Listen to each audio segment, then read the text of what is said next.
오늘 저희가 사랑이란 그런 제목으로 말씀을 나누고자 합니다. 주님의 말씀은요, 계속해서 저희들에게 도전합니다. 사랑을 온전히 경험할 것을 거듭 강조하고 가르치고 있어요. 근데 막상 우리는 이를 삶에 적용을 좀 잘 못하는 것 같습니다. 이게 좀 말씀을 우리가 이해하기가 어려워서가 아니라 사랑이라는 거 우리가 가장 잘할 것 같은데 잘 못하잖아요. 아니, 좀 말을 좀 바꿔보겠습니다. 사랑이라는 거 할 줄은 아는 것 같은데 정작 어떻게 하는 것이 사랑인지 잘 모르는 것 같습니다. 사실 오늘 말씀을 통해서는요, 과연 성경이 사랑에 대해서 어떻게 설명을 하고 있는지 좀 근본적인 것을 좀 생각해 보았으면 합니다. 사랑을 하는 데 있어서 늘 근본적으로 우리가 갖고 있어야 될 관념들, 이를 좀 보자는 겁니다. 왜냐하면 오늘 말씀 이에 대한 도전의 말씀을 주고 계시고 있거든요. 그리고 우리도 이를 좀 바로 알아야 우리도 좀 사랑하는 것을 실질적으로 좀 제대로 하게 되지 않을까 이렇게 생각합니다. 그래서 일단은 좀 우리가 좀 말씀에 좀 집중해 보면서 나중에 이제 기회가 되면 또 우리가 신앙인으로서 좀 사랑에 우리가 실질적으로 할 수 있는 것을 또 나눠보겠지만은 일단 오늘은 좀 근본적인 것을 조금 말씀을 통해서 봤으면 합니다. 오늘은 1절에서 3절까지만 보겠는데요. 모르겠습니다. 이 말씀을 다 소화하기가 좀 벅차긴 합니다. 너무 길어질 것 같기도 한데 너무 길어질 것 같으면 제가 그냥 끝내겠습니다. 아무튼 좀 우리 말씀을 좀 보기로 하죠. 오늘 말씀 보시면요, 사실 이 각 문장이 이게 이제 가정 문구로 되어 있습니다. 가정 문구. 영어로는 이제 if clause라고 하죠. conditional sentence. 그래서 이제 만일 무엇이 있을지라도 이런 식으로 이제 얘기를 하는 거죠. 그런데 지금 이제 가정 문구로 쓰여지는 문장들을 여러분들께서 가만 보시면 지금 이 문장들의 그 내용들 보면요, 사실 현재 교회에서 매우 중요한 것들을 지금 가정 문구로 적고 있다는 거죠. 이게 무슨 말이냐면 이제 우리가 이제 교회에서는 많이 강조하지 않습니까? 방언을 해야 한다. 뭐 성경 지식을 쌓아야 한다. 산을 옮길 만한 믿음을 가져야 된다. 뭐 희생을 통해서 헌신을 해야 된다. 얼마나 많이 강조를 합니까? 그러니까 사실 이렇게 중요시 여기는 것이라면은 이게 가정 문구가 아니라 권면이나 이 명령으로 말씀을 줘야 되는 거죠. 그런데 가정 문구로 말씀을 주셨다는 거죠. 솔직히 저 같으면은 오히려 이런 가정 문구를 썼을 것 같아요. 저 같으면은 만일 돈을 많이 번다 할지라도 사랑이 없으면, 성공을 할지라도 사랑이 없으면, 그렇죠? 아무리 유명할지라도, 뭐 외모가 헐출할지라도 사랑이 없으면 이렇게 썼을 것 같아요. 근데 그러지 않으시고 오히려 좀 우리가 좀 신중하게 생각하는 것들, 이런 것들을 가정 문구로 쓰면서 사랑과 비교를 하고 있다는 거죠. 그래서 좀 이 가정 문구들을 하나하나씩 조금 좀 보았으면 합니다. 우리가 어떤 도전의 말씀을 주고 있는지. 그래서 1절에 있는 말씀 먼저 보시면요. 내가 사람의 방언과 천사의 말을 할지라도 사랑이 없으면 소리 나는 구리와 울리는 꽹과리가 되고. 여기서 바울은요, 이 사람의 방언과 천사의 방언을 나눠 말하고 있습니다. 그럼 뭐가 다른지. 성경은요, 이 방언에 대해서 좀 이렇게 자세히 다룬 곳이 단 두 곳이 있습니다. 방언에 대해서 자세히 다룬 곳이 단 두 곳이라는 거예요. 사실 어떻게 보면은 어떤 교단은 이 방언을 굉장히 중요시하지 않습니까? 근데 성경 이 방언에 대해서 아주 자세히 다룬 곳은 단 두 곳이에요. 잠깐 보면요, 첫 번째 것은 여러분께서 잘 알지만 이제 사도행전에 보면 이제 오순절 날 사건을 아실 것입니다. 예수님께서 부활 승천 이후에 예수님을 따르는 이들이 한데 모여서 같이 기도하는 가운데 성령님께서 역사하시는 그런 귀한 사건입니다. 근데 성령님께서 역사하셨을 때 저들이 이제 방언을 하게 되죠. 근데 그때 이제 방언이라는 것이 이제 다른 언어를 하는 사람들이 알아들을 수 있는 그런 방언을 했어요. 그래서 이제 그 방언이 사람의 방언이 아닌가 이렇게 생각을 해봅니다. 그 다음에 이제 초대교회의 역사를 보면요, 나중에 이제 믿지 않는 이들을 위해서 뭔가 저들에게 어떤 표적으로 방언의 은사가 주어집니다. 그래서 이제 그 방언의 은사는 이 사람이 심지어 본인도 알아듣지 못하는, 자기가 무슨 말을 하고 있는지 알아듣지 못하는, 사람들도 알아듣지 못하는 영으로 강구하는 그런 방언을 사람들이 경험케 하더라는 거죠. 그리고 이제 이를 잘못 사용하는 이들이 있어서 바울은 이제 고린도서 14장에 보시면은 이제 이게 방언에 대해서 또 이 설명하는 이제 또 한 군데인데, 방언을 언급하는 이제 또 한 군데인데, 이를 보시면요, 오히려 이 방언의 잘못된 모습을 경고하면서 결코 이게 자랑할 것이 아님을 바울은 꼬집어 말하면서 그 방언에 대해서 얘기를 하죠. 근데 그 방언에서 보니까 이제 그 방언이 이게 이제 사람이 심지어 본인도 알아듣지 못하고 무슨 말인지 모르고 또 듣는 사람도 모르는 그 방언을 얘기합니다. 오직 영으로만 강구하는 그 방언. 근데 그 방언이 그래서 천사의 방언이 아닌가. 어쨌든 이제 첫 번째 이제 이 가정 문구가 무슨 말을 하냐면은, 비록 우리가 이렇게 놀라운 방언을 할지라도, 그런 말입니다. 놀라운 방언을 할지라도. 그래서 더 나와서 아무리 놀라운 성령의 은사를 경험한다 할지라도 사랑이 없으면 그 성령의 은사도 의미가 없다는 거죠. 의미가 없다는 거죠. 좀 더 실질적인 예를 든다면은, 뭐 방언의 은사나 뭐 병낫게 하는 그런 은사를 경험한다 하더라도, 막 아름다운 목소리로 찬양을 막 한다 하더라도, 아무리 유창한 기도를 한다 하더라도 사랑이 없으면 아무것도 아무 의미가 없는, 그저 그냥 시끄러운 소리에 불과하지 않겠냐, 그런 얘기를 하십니다. 우리가 사실 이 말씀을 좀 잘 새겨 들어야 되는 것 같아요. 과연 성경은 우리에게 어떤 의미로 이러한 말씀을 우리에게 주고 계신지. 물론 바울은요, 결코 이 방언 같은 것을, 방언 같은 이런 성령의 은사를 무시하는 것은 아닙니다. 허락이 된다면은 귀한 것이고, 그래서 우리가 성령의 은사가 무엇을 위해서 써야 되는지 우리가 좀 이것을 알고 우리가 또 강구를 해야 돼요. 그래서 이제 성령의 은사에 대해서 이제 고린도서 12장 말씀을 이제 나중에 보겠지만 우리에게 말씀에 설명해 주고 계십니다. 근데 이제 성령의 은사는 무엇을 위해 쓰여진다? 간략하게 말씀하면은 교회의 덕을 세우기 위해서, 그렇죠? 공동체, 가족 공동체의 이익을 위해서 허락하신다, 이렇게 말씀하세요. 내 자신을 자랑하고 나타내기 위한 것이 아니라는 거죠. 그러니 어떠한 은사가 허락되든지 우리가 나름대로 좀 발견할 필요가 있습니다. 그러나 무엇보다 중요한 것은 진정한 사랑을 하라 하는 거죠. 신앙이 있어 보이는 것으로 만족하지 마시고, 은사를 많이 받은 것 같은 것으로 만족하지 말고 진정한 사랑을 배우고 사랑을 나누라 하십니다. 그래서 교회를 허락하신 거예요. 주님의 공동체를. 이 부분을 제가 좀 더 우리가 나중에 더 보겠지만, 주님께서 이 주님의 공동체를 허락하신 것은 주님이 뜻하시는 그 귀한 사랑을 이루길 원하시는 거죠. 자, 2절 말씀 잠깐 보겠습니다. 2절 말씀 보시면, 내가 예언의 능력이 있어 모든 비밀과 모든 지식을 알고 또 산을 옮길 만한 모든 믿음이 있을지라도 사랑이 없으면 내가 아무것도 아니요, 이런 말씀하세요. 이 말씀에 두 가지 것을 담고 있는데, 먼저 우리 두 번째 거 먼저 봅시다. 보면 산을 옮길 만한 모든 믿음이 있을지라도 사랑이 없으면 내가 아무것도 아니라, 이렇게 말씀하세요. 그럼 이게 우리가 어떻게 이해를 해야 되는지 참 놀라운 말씀인데, 산을 옮길 만한 그런 믿음이 있을지라도 사랑이 없으면 내가 아무것도 아니라, 이렇게 말씀하세요. 근데 사실 기독교에서 가장 중요시 여기는 것이 믿음이잖아요. 믿음. 그래서 구원도 우리가 오직 믿음으로 이루어지는 것으로 믿고 있고, 그래서 믿음이 아무것도 아닌 것이 될 수 없는 거죠. 그러니까 사실 그런 이해를 갖고 있으면. 그런데 지금 이 놀라운 믿음이, 이런 놀라운 믿음이 있을지라도 사랑이 없으면 그 믿음이 아무 소용이 없지 않냐, 이런 얘기를 하는 겁니다. 그럼 산을 옮길 만한 믿음은 어떠한 의미로 우리에게 좀 주고 계신지.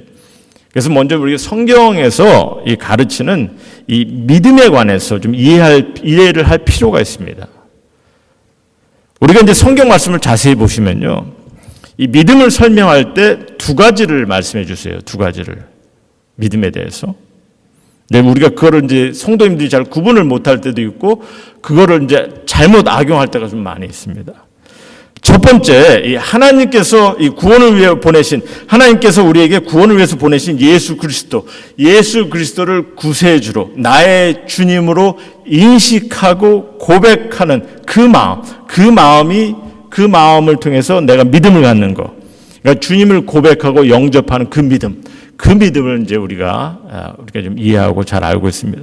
그러니까 내가 하나님의 은혜를 깨닫고 예수 그리스도를 주님으로 모셨을 때 주님께서 나를 늘 동행케 하시고 나에게 새 생명을 주신다는 그 믿음은 우리가 너무나 귀하고 놀라운 믿음인 거죠. 이러한 믿음을 통해서 우리가 영생의 확신을 얻을 수 있는 것이고 구원의 확신을 위한 믿음입니다.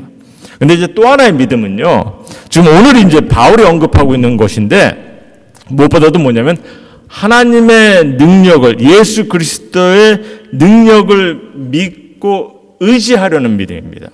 제가 좀 설명을 좀 드릴게요. 이러한 믿음은요, 예수님께서 이제 병을 고치실 때, 또 능력을 행하실 때 드러내 보이시는 그런 것을 이제 복음서에서 이제 보여주는데, 그래서 예수님께서 보면은 내 믿음이 너를 구하느라 이렇게 말씀하셨을 때, 즉 병을 나음을 이제 설명하고 있는 거죠. 그 믿음을 통해서. 그래서 이제 마태복음에서 보면 예수님께서도 이런 말씀하십니다. 비록 겨자씨 하나일 만한 믿음이 있으면은 산을 옮길 수 있는 그런 능력을 경험할 것이다. 이렇게 말씀하세요. 그래서 여기서 이제 이 믿음에 대해서 우리가 좀 바로 이해를 해야 되는데, 이 믿음에 대한 잘못된 인식이 많이 가지고 있어요.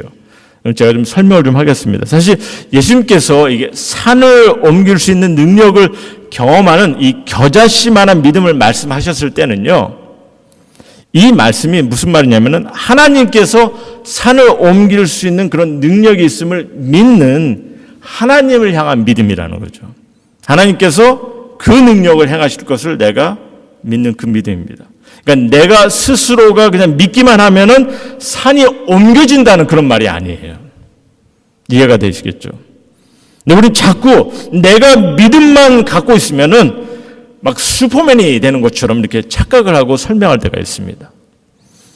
그러다 보니까 산이 옮겨지면 내가 믿음이 좋아서, 내가 믿음이 있어서 된 것처럼, 그렇지 못하면 내가 믿음이 부족해서 그렇게 된 것으로 이해를 할 때가 있어요. 사업이 성공을 하면은 믿음이 있는 거고, 그렇죠? 사업이 성공하지 못하면은 내 믿음이 부족한 것으로 이렇게 간주를 하려고 합니다. 그렇게 가르치고 그렇게 여기는 사람들이 있어요. 이런 식의 믿음을 강조하고, 그러니까 이제 그런 확신 속에 보면 그래서 막 일을 벌리고 사람들 동의합니다. 그러면서 그냥 믿습니까? 하면은 아멘, 아멘 하고서 선동하고 말입니다. 그래서 일이 이제 잘 되면은 이제 믿음을 강조하고, 일이 잘 안 되면은 뭐 기도가 부족하느니, 뭐 믿음이 없나느니, 뭐 이렇게 얘기를 하는 거죠. 하나님께서 행하실 수 있는 것에 대한 믿음이지, 내가 무조건 그냥 믿으면 되는 걸로 얘기하는 것은 아닌 거죠. 그러다 보니까 이제 믿음이 좋고 나쁘다는 것도 우리가 이제 판단을 하는데, 이게 어떻게 판단을 하냐면요, 사실 우리가 예수 그리스도를 믿고 있는 그 믿음은요, 어느 누구도 알 수가 없어요. 하나님만이 아는 거지. 여러분의 믿음은 하나님만이 아는 겁니다. 예수님에 대한 그 고백은요. 근데 우리는 이제 이런 믿음을 가지고 이제 믿음이 좋고 나쁜 것을 이제 판단하려고 합니다. 그래서 내가 열심히 열심히 봉사를 하고, 얼마나 정말 열심히 성경을 많이 알고 있는지, 얼마나 많이 기도를 하고 있는지, 얼마나 헌금을 많이 하고 있는지, 얼마나 정말 내가 정말 앞에 나서서 헌신을 하고 있는지, 이런 것을 통해서 사람의 믿음을 판단하려고 할 때가 많이 있다는 거죠. 근데 이러한 열심은요, 자신의 어떤 확신에 대한 열심이 될 수 있어도 믿음의 척도는 아니라는 겁니다. 집사가 되고 뭐 장로가 되면 믿음이 좋으니 뭐 나쁘니, 그런 판단은 잘못된 생각인 거죠. 교회를 열심히 다니고 봉사하면 믿음이 좋으니 나쁘니 하는 것 또한 잘못된 생각이라는 거죠. 만일 그렇다면은, 우리가 그렇게만 생각하면요, 바리새인들을 따를 수가 없어요. 바리새인들이 얼마나 그에 대한 믿음을 얼마나 보였습니까? 어쨌든 우리 가운데는 사실 이제 하나님의 능력을, 주님의 능력을 의지하는 그런 믿음이 필요하긴 합니다. 그렇죠? 그런 믿음이 있어요. 그런데 더러는 이런 믿음을 너무 추구를 하고 강조를 하려고 합니다. 하지만 오늘 말씀의 도전은요, 내가 암만 이런 놀라운 믿음, 이런 확신이 있을지라도 사랑이 없으면 그 믿음마저도 아무것도 아닐 수 있다는 거죠. 그래서 사실 여기서 아무것도 아니라는 것이 어떤 의미인지를 좀 바로 알 필요가 있습니다. 나름대로 나는 믿음이 있다고 생각했는데 예수 그리스도를 믿는 그 믿음이 아니라 정말 우리가 나름대로 지금 주장하는 그런 생각, 그런 믿음 아닙니까? 근데 그런 믿음이 있다고 생각하는데 이게 아무것도 아닐 수 있다? 이게 어떤 의미인지 좀 바로 알 필요가 있는 거죠. 그래서 아무것도 아니라는 것이 어떤 의미인지 좀 심각하게 생각해 봐야 되는데 저희가 좀 시간이 없어서 이 부분은 다루지 못하고 다음에 좀 다루고자 합니다. 여러분께서 좀 나름대로 좀 고민을 해 보셔야 됩니다. 아무것도 아니라는 거예요. 나는 있는데 있다 생각하는데 아무것도 아니라는 거죠. 또 하나 내가 예언의 능력이 있어 모든 비밀과 모든 지식을 알지라도 사랑이 없으면 내가 아무것도 아니라 또 이렇게 말씀하십니다. 여기서 예언의 능력이란 말이 나오는데요. 이거는 사실 이 말씀을 전하는 거나 가르치는 어떤 은사 아니면 하나님의 말씀을 선포할 수 있는 그런 권위 이런 것을 말하고 있는 거죠. 그래서 좀 더 현실적으로 좀 해석을 한다면요. 내가 정말 만일 존경을 받는 성서학자라 하더라도 유명한 설교자라 할지라도 교회의 지도자요, 목사요, 장로라 할지라도 암만 아는 것이 많고 능력이 있다 하더라도 사랑이 없으면 어떻게? 아무것도 아닌 자라는 거예요. 저는 한때 성경 공부를 많이 하면은 제자 훈련을 많이 하면은 신학을 마치면은 신앙에 필요한 나머지 것들은 이렇게 따라온 것으로 생각을 했어요. 삶의 변화가 따라오는 것으로 생각을 했습니다. 근데 그게 아니더라는 거죠.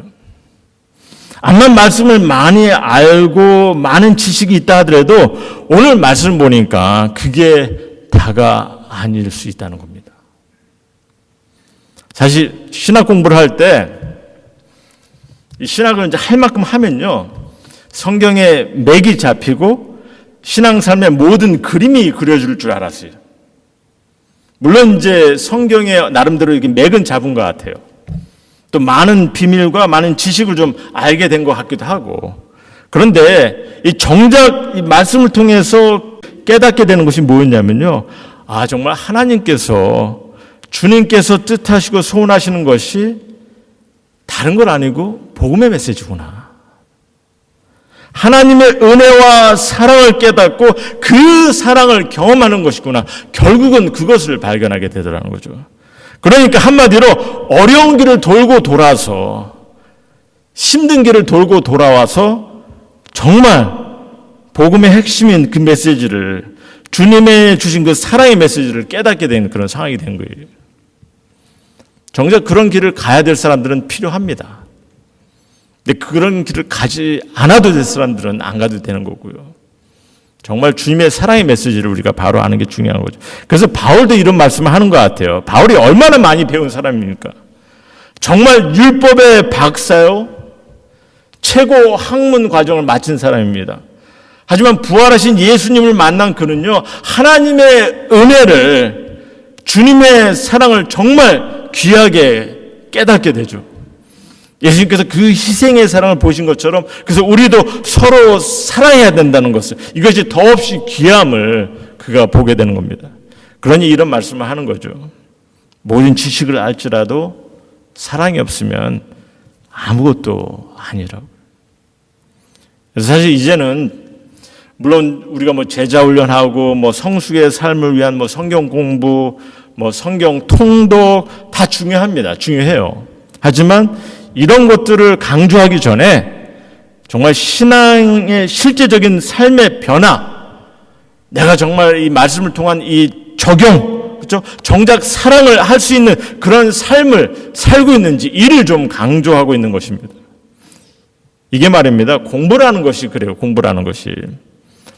제가 직접 경험도 해보고 또 학생들을 가르쳐 보았지만 정말 공부라는 것은요 본인이 꼭 필요함을 중요함을 깨우칠 때 이 정말 중요하다 깨우쳤을 때, 그리고 열심히 하려고 적극적인 마음으로 참여할 때 그때 도움이 되는 거지. 무조건 하라고 해서 강요하고 막 끌어들여서 하라고 아무 도움이 안 된다는 거죠. 근데 그동안 이제 교회가 보면은 그런 인상을 좀 갖게 했어요. 많이 알아야 되고, 많이 공부해야 되고, 무조건 뭐 읽어야 되고, 뭐 1년에 뭐 통독해야 되고, 뭐 물론 성경 공부하시고 많이 말씀 읽는 거 목회자로서 저도 권장을 합니다. 중요하고 귀한 거기 때문에. 하지만 오늘 말씀에 비추어서 우리가 갖고 있는 좀 관념을 좀 다시 좀 재조명할 필요가 있다는 거죠. 성경을 많이 알고 공부를 많이 하는 거 신앙에 큰 도움이 될 수 있어요. 근데 이제 문제는 이렇게 아는 것은 도움이 될 수 있는데 문제는 이제 어떤 문제가 생기냐면요. 그럼을 통해서 교회 안에 이제 이 급을 만들 때가 있다는 거죠. 어떤 비교의 기준을 세울 때가 있고, 그러다 보면 결국 점점 우리 신앙인들도, 교회 안에 있는 신앙인들도 바리새인과 같은 그런 신앙과 휩싸이기가 쉽다는 거죠. 우리가 은연중에 그런 모습으로 가고 있는 거 보셔야 됩니다. 하지만 정작 중요한 것은요, 내가 배움의 삶을 살고 있냐는 거죠. 삶의 변화를 경험하고 있냐는 겁니다. 그러니 사실 예수님도, 여러분들 예수님께서 보면요, 예수님께서 말씀을 전하시고 나서 따로 뭐 제자들 모아놓고 뭐 성경 공부를 하고 뭐 그러지 않으셨어요. 그냥 제자들이 잘 이해가 안 된다 그랬을 때는 말씀을 풀어주시고, 그리고 잘 알아듣지 못하는 것 같으면은 그러려니 하고, 그리고 사실 잘 알아듣지 못하는 거 뻔히 아시면서도 그냥 지나가실 때도 있으시고요. 말씀이 어렵다고 해서 막 불평하면서 떠나는 이들을 보고서 그냥 내버려 두시고, 그렇죠? 그리고는 제자들에게 하시는 말씀이 너희도 가려느냐 말씀하시고요. 물론 이제 나중에 성경들을 많이 풀어주시기도 하십니다. 그런데 언제입니까? 예수님 부활 이후에 때가 돼서, 그렇죠? 마음의 준비가 되었을 때 그들에게 밝히 보일 수 있는 기회를 허락하시고 계시죠. 그래서 사실 저는요, 이 교회가 이게 어느 순간부터 주일학교라는 그런 개념을 생기게 됐는데, 주일학교라는 개념. 저는요, 이 학교라는 개념이 오히려 이 잘못된 인상을 좀 갖게 하고 있는다고 믿습니다. 성경 공부, 말씀 묵상 필요하긴 하지만 학교 같은 그런 모습으로 산다는 거. 제가 왜 이런 말씀 드리냐면요. 우리가 자녀들에게 교회를 가자고 할 때, 우리가 자녀들에게 막상 교회를 가자고 할 때 이게 교회를 가면은 우리가 이제 하나님께 예배를 드리기 위해서, 하나님께 좀 시선을 돌리는 그 마음을 위해서 우리가 예배를 간다. 교회를 간다. 그리고 하나님의 사랑을 나누기 위해서 간다. 이렇게 좀 그런 의미를 좀 부여하고 그렇게 좀 해야 되는데, 사실 그렇게 해서 가야 되는데 막상 교회 가면 어떻게 됩니까? 막상 교회 가면 교회가 학교 같은, 뭔가 좀 배워야 하는 그런 인상을 자꾸 갖게 하는 그런 모습으로 좀 셋업이 되어 있는 거거든요. 그러니까 교회를 말씀 배우는 곳이라는 그런 인상을 갖게 되고, 근데 이게 말입니다. 우리 학생들은 특별히 이게 말씀 공부를 하게 되면은 배우는 것이 빠르고 정확히 봐요. 학생들은. 그리고 정확히 말씀 보다 보면요, 어떤 일이 벌어지냐면은 학생들이 말씀을 이렇게 봤는데 보니까 부모님이나 뭐 교회 장로나 집사라는, 뭐 심지어 목사라는 어른들이 말씀의 가르침대로 따르지 않는 것이, 그게 보이게 되는 거거든요. 예를 들어서 지금 이 구절들을 저들은 정확히 봅니다. 그러니까 사랑이 없는 그런 모습을 보게 되면 실망하지 않겠냐는 거죠. 위선자 같고 바리새인들 같고 말입니다. 바리새인들과 다를 게 뭐가 있냐는 거죠. 그래서 바울도 이런 말씀을 하는 거예요. 내가 예언한 능력이 있어 모든 비밀과 모든 지식을 알지라도 사랑이 없으면 내가 아무것도 아니라는 겁니다. 아무것도 아니라는 거예요. 이 아무것도 아니라는 말이 얼마나 심각한 말씀인지 좀 이해를 하셔야 됩니다. 사랑하는 임마누엘교회 성도님, 성도 여러분, 성경에 대해서 아는 것이 많다고 생각하십니까? 교회를 오래 다니셨다고 생각하십니까? 스스로가 신앙의 확신으로 많은 것을 절제하고 컨트롤하고 많은 것을 이루셨다고 믿으십니까?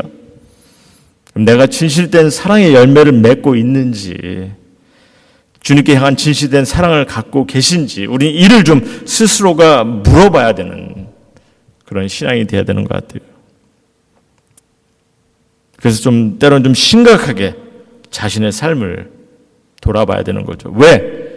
지금 내가 아무것도 아닌 자가 될 수 있는 상황이 될 수 있기 때문에. 우리 주님은요, 암만 주여 주여 하며 주의 이름으로 능력을 행했다 하더라도 내가 너를 도무지 알지 못하노니, 이런 말씀을 하시겠다는 거죠. 근데 감사한 거는 사실 저희 교회 성도님들은 사랑이 넘칩니다. 제가 이런 말씀을 드리는 것은요, 사실 우리 교회 성도님들께서 나름대로 말씀을 통해서 재확인을 하고 말씀의 가르침을 우리가 바로 알아서 정말 우리가 신앙의 삶을 어떠한 모습으로 해야 되는지 우리 스스로가 확인하고 확신하고 또 그를 통해서 하나님 앞에 나아갔을 때 우리는 담대하게 주위에 정말 주님을 모르는 이들 뿐만 아니라 또 주님에 대해서 잘못된 모습으로 신앙을 갖는 이들에게 나름대로 도전할 수 있고, 그렇죠? 그들에게 우리의 사랑에 영향을 끼칠 수 있는 자가 되는 거죠. 여러분께서 이 말씀을 통해서 말씀의 뜻을 바로 안다면은 너무나 귀한 그런 신앙의 모습을 가질 수가 있게 됩니다. 이게 좀 많은 지식을 가지고 있다 하더라도 사랑이 없으면 뭐 아무것도 아니라 이렇게 말씀하셨는데, 제가 지금 오늘 말을 또 너무 길게 하면은 또 안 되겠죠. 암만 많은 것을 배운다 하더라도 별 도움이 안 될 것 같은데, 제가 사실 지금 3절까지 봐야 되는데 3절까지는 시간이 안 될 것 같습니다. 그래서 오늘은 저희가 이 말씀까지 꼭 마치겠는데요. 다시 한번 좀 결론을 좀 맺겠는데요. 예수님은 무엇을 가르치십니까? 성경 과연 무엇을 가르치시냐는 거죠.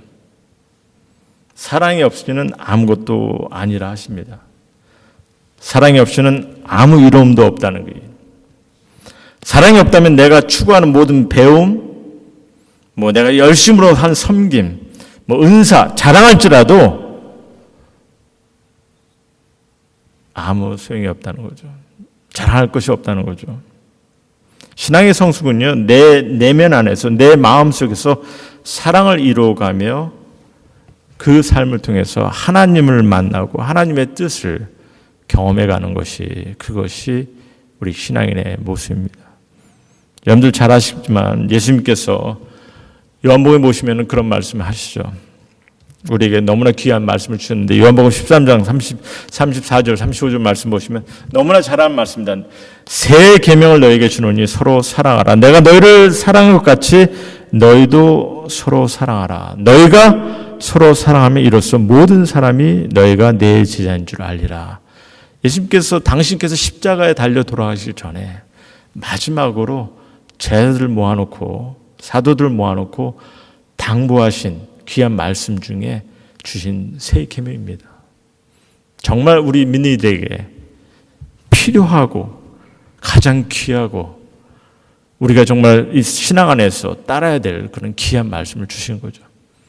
그리고 이 말씀이 이루어질 수 있도록 주님께서 주님의 교회, 당신의 가족 공동체를 세우게 하신 거고, 근데 이게 연결이 안 되는 거예요. 주님께서 새 계명을 주셨는데, 그리고 이 교회를 세워서 주님의 가족 공동체를 세워서 이 일을 감당하기를 원하는데 이게 연결이 안 되는 거예요.